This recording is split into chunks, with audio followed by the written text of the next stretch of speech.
지금 소개받은 민주당 공익제보자 2호 신용한입니다. 제가 가로수길 예화랑에 대한 불법 선거사무소 운영 그 의혹을 최초로 공개드린 게 작년도 11월 첫째 주입니다. 10월 27일 날 명태균 씨 게이트 불법 여론조사 활용에 대한 것을 공개한 뒤에 바로 일주일 안 돼서 제가 예화랑 걸 말씀드렸는데 최근까지 진전이 없어서 오늘 다시 한번 소상히 말씀을 드리고 전반적으로 강하게 수사를 해달라라고 촉구드리겠습니다.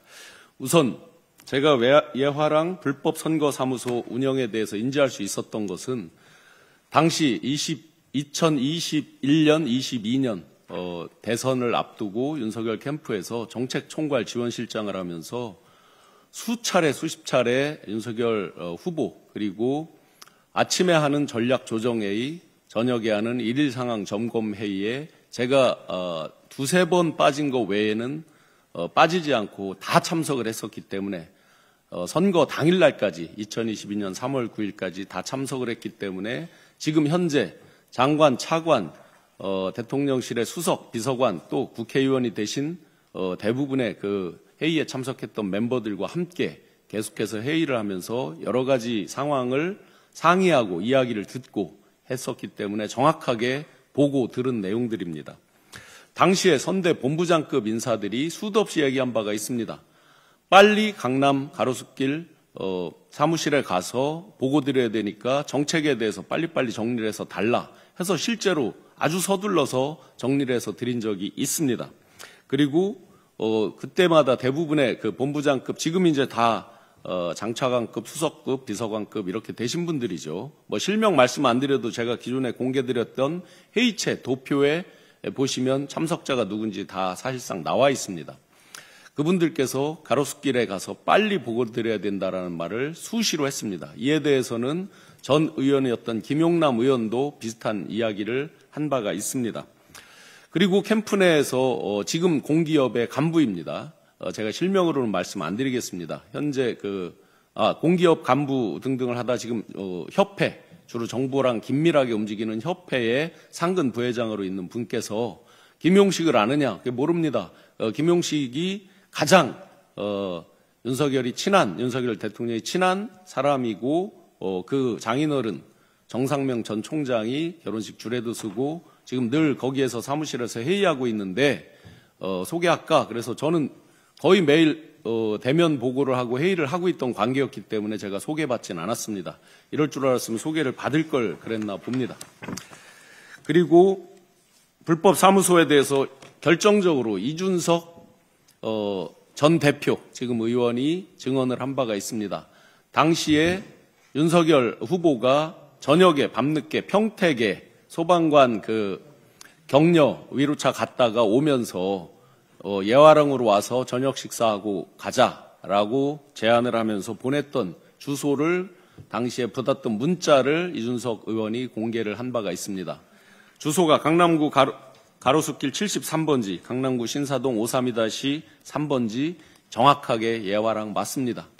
그런데 이제 이게 공개가 되자 지금 현재 국민의힘 당 비대위원장이시죠. 당시에 선대 총괄 본부장을 하셨던 권영세 본부장께서 말씀을 하셨습니다. 권영세 본부장께서는 모 언론에 저를 잘 모르는 것처럼 말씀하셨는데 저와 딱 17명만이 있는 단톡방, 단체 대화방을 제가 가지고 있습니다. 그 권영세 전 총괄 선대 본부장께서 말씀하시기를 밤늦게 평택에서 소방관들 등등을 위로하고 오는 자리에서 10시가 넘은 시각에서 당시 윤석열 후보가 여기 가서 밥 먹고 가자, 이준석 대표도 불러서 밥 먹고 가자 등등의 이제 이야기를 했다고 합니다. 그러니까 이준석 대표는 그 연락 주소를 받고 거기로 막 출발을 하려고 했던 상황입니다. 그 상황에서 권영세 당시 총괄 본부장이 전화를 해서 오지 말라라고 얘기를 했다고 합니다. 추정컨대 당시에 사이가 안 좋았었고 잠시 화해를 했지만 본격적으로 사무실이 오픈되는 게 좀 경계가 돼서 아마 하지 않았을 것으로 생각이 됩니다. 그런데 이것을 이제 소명을 하다가 권영세 지금 비대위원장께서 소명하던 내용을 보면 이미 소명하는 내용의 모든 답을 말씀하셨습니다. 밤 10시가 넘은 시각에 여기로 와서 외부 음식을 시켜서 식사를 하자라고 얘기를 했습니다. 그런데 본인이 너무 늦은 시각이니까 오늘은 거기로 가지 말자라고 하면서 설득을 해서 그날 모이지 않았다라고 분명히 한 언론에 나와서 말씀을 했습니다. 사회자와 대담을 하면서 말씀을 했습니다. 자, 그러면 밤 10시가 넘은 시각에 여기로 와서 식사를 하자. 남의 사무실입니다. 분명히 이들의 주장에 따르면 예화랑을 쓰지 않았다. 상시적으로 쓰지 않았다. 그런데 분명히 예화랑에서 밤 10시가 넘은 시각에 외부 음식을 시켜 먹자. 남의 사무실에서 밤 10시가 넘은 시각에 외부 음식을 시켜 먹는 그런 사람이 있습니까? 정상적으로. 예를 들어 남이 쓰고 있다고 해도 어렵고 남이 안 쓰고 있다고 해도 어려운 게 상식입니다. 그래서 오늘은 거기에 가지 말고 그냥 헤어지고 집에 가서 먹자라고 원영세 당시 총괄본부장이 이준석 대표에게 이야기를 했다라고 본인이 말을 했습니다. 자, 거기로 모이지 말고 집으로 가자. 거기는 어디였습니까? 거기는 어디였습니까? 권영세 본부장이 지칭한 거기는 어디였습니까? 그래서 해명을 하는 답 속에 이미 모든 답을 이야기를 하고 있습니다. 여기로 와서 시켜 먹고 더군다나 외부 음식을 시켜 먹고 가자. 오늘은 집에 가서 먹고 거기에는 가지 말자라고 본인이 이미 해명을 했습니다. 그리고 이철우 교수 말씀하신 대로 뉴스타파 등등과의 인터뷰에서 여러 차례 이제 그런 내용들을 알고 있다, 들었다라는 이야기를 했습니다. 이철우 교수께서는 다른 사무실, 양재동 사무실도 이야기를 하셨습니다. 자, 제가 제일 많이 들은 것은 거기서 TV 토론에 대한 준비 회의 등등을 이야기를 했습니다. 실제 저와 예를 들어서 공보 단장했던 김은혜 의원 등등은 TV 토론 당일날도 백업을 하면서 다 같이 모여서 그 백업을 했습니다. 백업이라는 게 뭐냐면 예를 들어서 발언을 실수했거나 알리백 이런 것들을 잘 응대를 못했을 때 사실은 이런 거다라고 하면서 지속적으로 TV 토론이 벌어지는 현장 외에 밖에서 그것을 언론에 해명하고 하는 일들을 했습니다. 그러면 제가 하나 묻겠습니다. TV 토론 연습 어디서 하셨습니까? 후보자와 TV 토론 전담 팀이 있었습니다. 전담의 책임자는 KBS 출신 황상무 전 앵커였습니다. 등등 어디서 TV 토론 연습 훈련 하셨습니까? 그에 대해서 제가 답변을 촉구드립니다.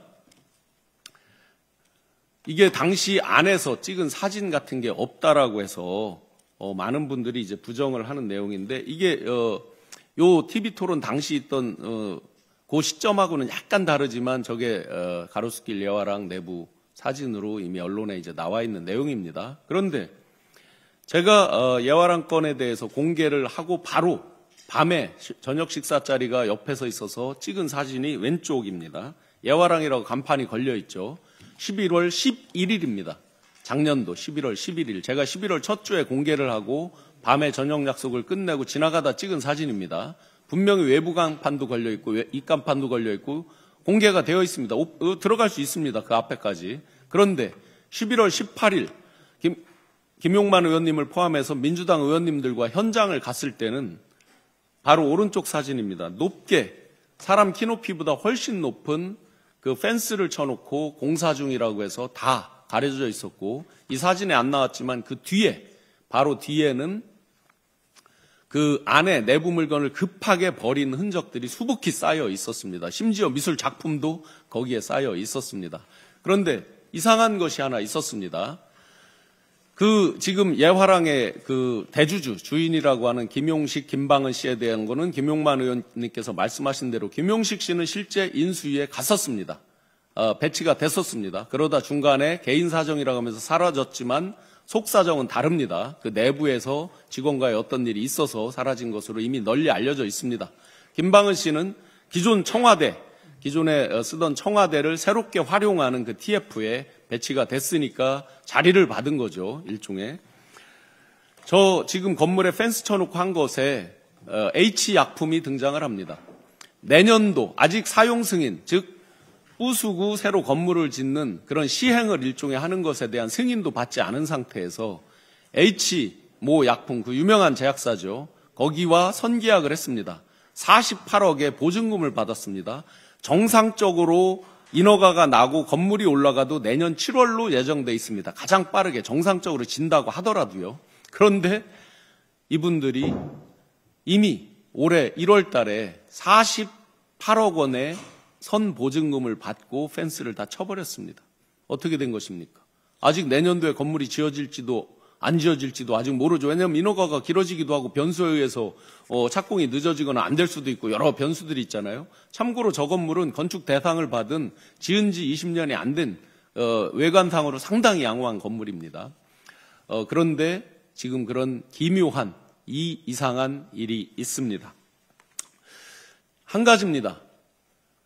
지금 여기에서 회의를 하고 상시적으로 보고를 했던 많은 분들 거의 다가 예외 없이 장관, 차관, 국회의원 또는 수석, 비서관이 되어 있으십니다. 말을 하지 않았다는 이유로, 말을 하지 않는다는 이유로 해서 전부 다 가려지고 있습니다. 아쉽게도 같이 회의하는 장면 사진이 없습니다. 아시다시피 대통령 후보랑 하는데 사진 찍기가 어려웠겠죠. 그렇다는 이유로 일제히 지금 함구를 하고 있습니다. 그래서 다시 한번 묻습니다. TV토론회의 어디서 하셨습니까? 그 다음에 지금 이게 이제 수사가 되고 있는데요. 서울청 공공범죄 수사단에서 비교적 최근에 제가 조사를 받았습니다. 그런데 그 과정을 잘 몰랐었습니다. 왜 이렇게 지연되고 늦었나 하고 봤더니 검찰, 처음에 공수처에다 고발을 했죠. 그것이 검찰로 갔다가 검찰에서 다시 서울청으로 돌리고 하다 보니 서울청에서는 뒤늦게 받아서 비교적 최근에야 조사를 할 수밖에 없는 소위 말하는 뺑뺑이가 이루어지면서 늦어졌던 것입니다. 명태균 씨 건도 창원에서 하다가 처음에 이제 수사관만 있는 곳에 했다가 검찰이 하다가 다시 중앙지검으로 찢고 또 대구지방검찰청으로 보냈다 대구지방경찰청으로 보내고 하듯이 마찬가지로 여하란 건도 공수처에 갔던 거를 검찰에 갔다가 다시 경찰청으로 와서 서울지방경찰청 공공범죄 수사단에 비교적 최근에야 배당이 돼서 제가 기초조사를 받았습니다. 묻겠습니다. 왜 저에게 서류를 빨리 해달라 가로수길 여하란 가서 보고해야 된다라고 말씀들을 하셨습니까? TV토론 준비회의 어디서 하셨습니까?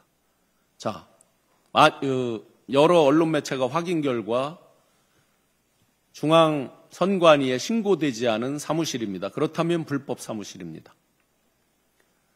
그렇다면 공직선거법의 정면으로 위배됩니다.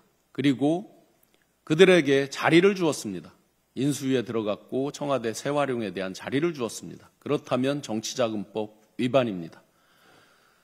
공소시효, 공직선거법에 대한 공소시효 6개월입니다. 다른 사람들은 이미 다 2022년 3월 9일 대선이 있었고 그로부터 6개월 후에 다 공소시효가 끝났습니다. 그런데 윤석열 내란 우두머리 2달 동안 인수위 때 공소시효가 지났고 나머지 4개월이 남아 있었습니다. 그런데 대통령직에서 파면이 되면서 다시 공소시효가 지금 재개돼서 지금 3개월 며칠 정도 남아 있습니다. 빠른 수사를 촉구합니다. 공소시효가 어물쩡 하다 보면 공소시효가 지나가게 될 것입니다. 공소시효 내에서 빠른 수사를 촉구하고 엄정한 수사를 촉구합니다. 제가 조직도표랑 다 제출드렸습니다. 회의에 상시적으로 들어온 사람들 누군지 다 알고 있습니다. 그렇다고 그러면 빠른 수사, 엄정한 수사를 통해서 그들이 항상 민주당에 대해서 했던 얘기가 있습니다. 민주당 당사팔아야 된다. 이재명 당시 대표 유죄가 되면 당사팔아도 모질랄 수도 있다. 이거 빚 갚아야 된다. 토해내야 된다. 등등을 수도 없이 이야기했습니다. 397억 원입니다. 국민의힘에서 보전받은 선거비용 397억 원입니다. 그래서 엄정하고 조속한 수사를 촉구하는 것입니다. 그들이 그렇게 일방적으로 몰아붙이면서 장난치듯이 약올리듯이 했던 그 부분을 그대로 반사드립니다. 더 없는 거를 하라는 게 아니라 이제까지 나온 것들 그리고 수많은 사람들 증언하고 함구한다고 해서 수사 못할 바가 아닐 것입니다. 그 당시의 통신 기록들, 그분들의 위치에 대한 내용들, 통화 기록들을 보시면 충분히 다 체크가 가능하리라고 보고 이미 수많은 사람들의 증언과 진술이 있습니다. 빠르고 엄정한 수사를 다시 한번 촉구드립니다. 이상입니다.